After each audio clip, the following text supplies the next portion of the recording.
What's up, everybody? It is Kellen here from Start Your Systems, and welcome back to MX Bikes, where today we are going to review the 2024 Charlotte SMX opener of the SuperMotocross World Championship playoffs in 2024 at ZMAX Dragway. I was there over the weekend in person, experiencing it, watching it, talking to the athletes and such, getting the scoops, as I try to do as a journalist of the sport. And figured I'd dial it up today and review what I saw over the weekend. A little bit of some thoughts and opinions, and let you guys know what I saw and what I think of some stuff. So, first off, this track is by Steezy MX in MX Bikes. He's been releasing these kind of supercrossy tracks all season long. I don't think he did the nationals. I forget if he did or not.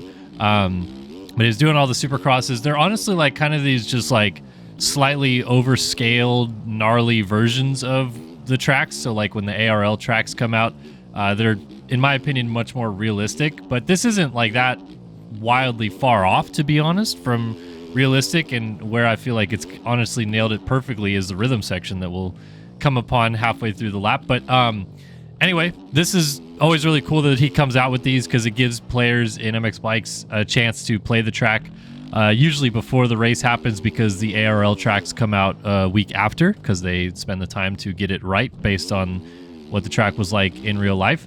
So I always like these because, like I said, it's just a little bit of a preview of the track, and I think he did a pretty good job with this. So if you want to download it, head to the description below. I'll have it down there for you guys to try.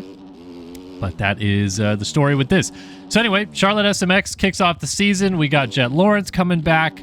A couple other people getting injured. Jason Anderson, Justin Barcia having some big ones. Casey Cochran has a big one. They all get injured, don't race on the weekend. But yeah, I think the real story was kind of like Jet Lawrence coming back from the injury. How is he going to do? Is Chase Sexton's momentum from outdoors just going to carry him right to victory again? He won this race last year, even though he did not win the outdoor titles. So with almost no momentum coming from outdoors, he still was the best rider here last year. And we had a complete flip of the script, because first of all, Eli Tomac, who coming back from his injury wasn't quite the same Eli Tomac we had expected outdoors, and that's fair. You know, coming off of injury, he's going to take a little bit of time to get going. He did get on the box at Ironman, but he wasn't battling for the wins. Straight up, he wasn't, and pulled himself out of contention for even consideration for Motocross of Nations, and let Aaron Plessinger have it because he felt that AP was going to be the better choice. And then this weekend, Tomac comes out and wins the first moto of SMX and led a lot of the second moto, and only got passed by the sensational Jet Lawrence in the end.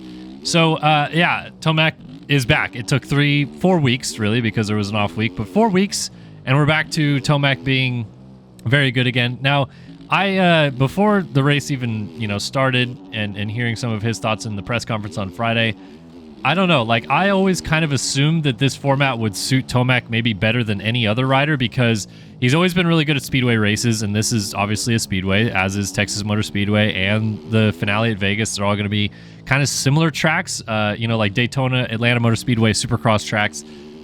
They were Supercross tracks, but they had some of this like SMX aspect to them, I feel like, when we would race there, because they'd have like some wide open straightaways, rollers, big doubles. Obviously, Daytona is like borderline an outdoor track in some sections anyway, and Tomac has always been very, very good at those tracks. So I kind of felt like he was almost being slept on a little bit, because yes, it wasn't good coming back from outdoors, but I felt like these tracks would really suit him, and lo and behold, he was very fast in qualifying, very fast in practice, hole shots and wins the first moto. Doesn't quite hole shot, but gets out in the lead pretty quickly in the second moto. He led more laps than anybody on the weekend. I want to be surprised, but I was also kind of not, because I was like, this is Eli Tomac at the end of the day, and this is like his bread and butter. So as long as he's even close, like this should be a pretty good weekend, and it turned into a very good weekend. But again, the gist of the story is he doesn't win the overall. Jet Lawrence does, and the way that they calculate these scores for people who are confused is, yes, Tomac went 1-2 and Jet went 2-1, which in motocross would mean the exact same score, 47 points. It's not how it works here. It's based on an overall Olympic scoring, lowest score wins score, like it does for Triple Crown events. So yes, they tied on 3 points for the lowest score, but the second moto score gets a tiebreaker. So Jet Lawrence left this round with the win and more points than Eli Tomac. He gets 25 points. Tomac only gets 22, and so on and so forth. Chase Sexton gets 20. etc. So I think people were confused by that because there's people I saw saying like, "Oh, you guys are idiots," giving Jet the credit for the win because Tomac also won, and it's like, technically no, he did not also win. He scored less points than Jet Lawrence did on the weekend. But yeah, Jet comes back from injury and immediately is this good, that fast, lasts that long. We're in trouble. Because even outdoors, after last year outdoors, he came into this round, was not good at the opener. And slowly built and won the SMX playoffs, but to be this good off of injury is pretty damn impressive in my opinion. Some guys have come back from injury and been very fast, I get it, but he had kind of the same injury that Tomac and Webb were dealing with, and Tomac and Webb were not this good in their first race back. So, the rest of the field should be alerted. Even Jet himself said he didn't expect himself to win and was a bit surprised by it. And yeah. I think the biggest takeaway I have about the Jet situation is that his fitness was there the whole time. Like, I get it. These guys still train and all that stuff while they're injured, but, you're telling me he took, the better part of 3 months off of being able to test and ride and stuff like that and only got back on the bike, I think they said 3 weeks before SMX, and went right into SMX testing. And, even talking to some people prior to the main event said like, well, he's doing 20s at the farm, but we'll see. I just, all of it equated to this was very impressive by Jet to pull this the way that he did and be this good as fast as he was. Like I said, notice has been taken. Everyone else should be alarmed by this, because if he's only going to get better for Texas and then from that to Vegas only get better beyond that, who's going to stop him? Tomac in his starts because he was using a scoop tire and got, slower later in the race as the track got harder? Or Chase Sexton, whose starts are not very good? Or his own brother, whose starts are maybe better than his, but I think I would put Jet over Hunter every day of the week? Like, no one seems to have suddenly a reason why Jet can't win this championship, even though he's not the points leader yet. But still, it's mind-boggling how fast this happened. And I think he just deserves a lot of credit for being able to come back this fast on a bike he'd never ridden before, because it's a 2025 Honda. He'd never raced it. The only person that had ever raced it was his brother. So, well, obviously, and like Tim Geiser and those people in Europe, but you get the point. So, I just generally, I think it was a huge weekend for Jet. Very impressive. Much deserved to get the credit that he's going to get for winning this thing. And on the flip side, I think Chase Sexton is just pissed, lost, all that. And, he said things about not being comfortable with the bike again. And look, none of you guys want to hear it. I don't even know that us media really want to hear it. Of course, he's not going to be comfortable with the bike because it's kind of the go-to, but is anybody really going to be comfortable coming into SMX? I mean, Eli Tomac had never raced this before and ran a scoop tire that no one else did, and he was still better than Chase. So I get that the bike maybe wasn't exactly where he wanted it, but I don't know, man. Like, of course, everyone else is going to be kind of dealing with those same problems. And like I said, I don't think you guys want to hear Chase complain about the bike, because then it just comes back to, here we go again. He's on, complaining about the bike. Do I believe he had bike problems with setup and stuff? Absolutely. I'm not saying that, but I think that at a certain point, you just got to be able to ride through that and be able to get better starts and be able to get up there and pass Tomac and Jet, who both have been off the track for much of the summer. And you could say that Chase is also maybe a little bit burnt out from the summer, which I also get is totally fair. I mean, it's been a long-ass season. He and Jet both in the post-race press conference were pretty adamant about this season being too long and they need to cut it back. And honestly, I kind of agree with them. But regardless of which, I think that, for Chase to leave here, he's not in a good spot, because you got to, in 7 days, figure out how to make that bike that you feel very uncomfortable with very comfortable again and pull whatever he was doing outdoors back underneath of him. If he can do that, things are going to be okay. But it's a big if, because I feel like all season long with Supercross, it took him weeks to get comfortable on that bike. And then by the time he got comfortable, it was like, oh, too late. They've already got a huge lead in the championship. So I don't know. There needs to be a big change for him in Texas. And if he comes out and wins Texas, I mean, kudos to him and the team, because then they put in a hell of a lot of work to get him from pissed off as he was after the race to that by then. So, yeah, we'll have to see about that. Like I said, he is still the championship leader, because based on seeding, he actually entered 9 points up on Lawrence and 11 points up on Tomac, because they enter with one full race of points already based on seeding. So he entered with 25 points because Jet had missed so much time. I think he entered with 16, and same with Tomac, only entered with 14 points because of missing time. So yeah, still the championship leader. But if Jet goes out and wins again in Texas, Chase Sexton will not be the championship leader, and that's obviously a big talking point to be had. Double points in Texas coming up. So very, very interesting times. Let's transition to the 250 talk real quick, kind of rehash a couple things there, because we really only need to rehash one thing, and it's Hayden Deegan, period.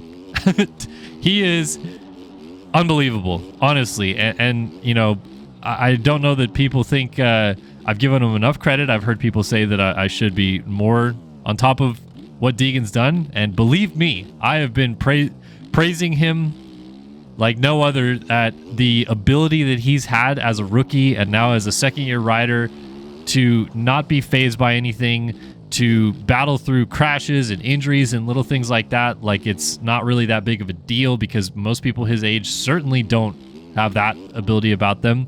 And honestly, I think the most impressive thing about Deegan to me is his intensity and fitness level is bar none in that class. He is by far the rider who will put the most effort into the race and not be the most fatigued of it. Like, if someone else put as much effort into what he's doing on the track right now, I think that they would be tired. And I don't think that Hayden himself is getting very tired doing what he's doing. And that takes a lot. Like, that's a lot for what he's been able to accomplish. So, like I said, many kudos to him for what he's been able to do with that. But to start, let's see, he was 11th or so off the gate in the first moto, 7th in the second moto, and he had to pass Levi Kitchen, Tom Vial, Joe Shimoda, RJ Hampshire. Yeah, the list goes on. He had to pass the who's who of the 250 class really in both motos and really didn't have much of a problem with it. And I think that that is unbelievable that we're already at that point with him because, like I said, like we were coming into SMX last year and he only won the LA round of SMX. Like, there was, what is Hunter Lawrence going to do? What's this guy going to do? And Deegan was perfectly good in SMX, no question about it.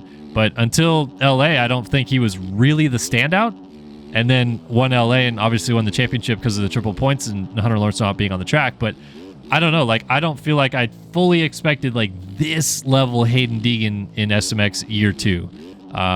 He was the class of the field outdoors 100%, but that class, not quite. That was arguably the best version of Hayden Deegan I think I've ever seen. I don't know if you guys would have a similar opinion, but similar to what I said about Jet in the 450 class and the field needing to take notice, because this is a problem if you're Levi Kitchen, Tom Vial, RJ Hampshire, Joe Shimoda. This is a problem for you guys. Yeah, it's probably not going to turn around in a week like it would for maybe Chase Sexton. I think that these guys need Deegan to have mistakes, crash off the start, crash with the lead, something like that, because he's just going that much faster. That track, I watched both LCQs. I talked to some people even right after the LCQs who raced in the LCQ, and I'm like, dude, this track looks impossible to pass on. Like, it's so high speed and everyone's going the same speed and there's only one separator, the rhythm section, and everyone's kind of doing the same thing in that thing anyway. And everyone echoed that sentiment. Like, it was very difficult to find a passing opportunity, and Deegan passed more than enough people in both motos to suggest that actually the track wasn't that difficult to pass on if you could just go fast enough. And he was going plenty fast enough. So, like I said, massive kudos to him. He is, in my opinion, going to win this championship easily because I think he does what he just did again in Texas next week, and for the first time in SMX history might go into the final round not really needing to do much because he was already the top seed going into SMX and wins this one, and Julian Beaumer gets second, so it even took some more points away from guys like Kitchen and Shimoda. Well, Shimoda wasn't really in the seeding, but Vial obviously was up there as well, took more points away from him. So Deegan, if he goes out and does what he just did this weekend in Texas, I think he's already 8 points up, I think, and double the points from that. At minimum, he could be 14 points up. I think he'll maybe even be more points up than that if he wins in Texas. So could go into the last round not needing to do much. I think, let me think, the last round, there would be 9 points between first and second, excuse me. And then there's normally 5, so 15 points between first and third. Yeah, I think like he could probably just comfortably get on the podium at the final round and win this thing hands down. But we'll see. That's what they dropped the gate for, because there's every chance that things don't go his way next week. But I just don't see how they don't, because that was one of the most impressive displays any 250 rider's ever had. To go through the field like he did in both motos, like, come on, ridiculous. Anyway, I want to give some credit, some props to Julian Beaumer getting P2. I really thought he was going to win that first moto, and damn, that would have been a cool story. But yeah, Deegan was just riding on another level. But I talked to Beaumer after the race, and he kind of told me that it wasn't really a surprise for him to get this result. Like, felt that he had been doing this kind of riding at the test track a lot this year and just was struggling to bring it to Saturday. But also said that, he hasn't really blamed anything on this year, but he's like, I've actually been dealing with a lot of these like little injuries, because like I tweaked my shoulder from this crash, and cracked a rib or two from this crash, and all this other stuff like that. And he's like, I don't want to use it as an excuse, but I definitely wasn't really 100%, and now I am 100%, and I found a good testing routine and all this stuff like that. And so like it's kind of finally coming all together for him with connecting the dots. And yeah, like I think he just kind of believes that this is where he should be, and that's cool, honestly. Like I'd actually heard some rumblings like through Supercross that KTM was a little bit unhappy with him, and I didn't really get why, but this kind of makes sense to me a little bit now why they would maybe be that way, because if he truly was riding amazing during the week and looked really comfortable and all this stuff like that, then the KTM brass, Ian Harrison, Roger DeCoster, all those guys would have seen what Juju is capable of, and then not seen it on the weekend. And I can understand how that, from their viewpoint, gets frustrating. But even so, as a rookie, like, yeah, take Hayden Deegan out of, rookies that have absolutely clapped comparisons. And Beaumer had a very formidable rookie season. I mean, he was top 10 often, got good starts a couple times, got a 4th at Budds Creek, even coming off an injury. Like, he was, in my opinion, much better than he probably gets credit for, and now is showing that promise, and I think is deserving of his ride, no question about it. So I don't know why that was even a question potentially for him not to have that ride.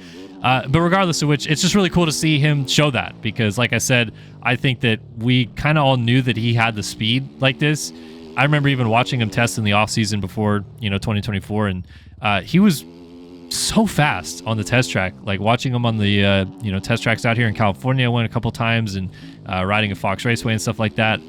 Unbelievable, very, very talented, no question about it. But yeah, I guess just wasn't translating it to the race weekends, and now finally is, and look at that, gets on the podium. So kudos to him, very cool to see. Levi Kitchen rounds out the podium, and I feel like it was a very Levi Kitchen type of day.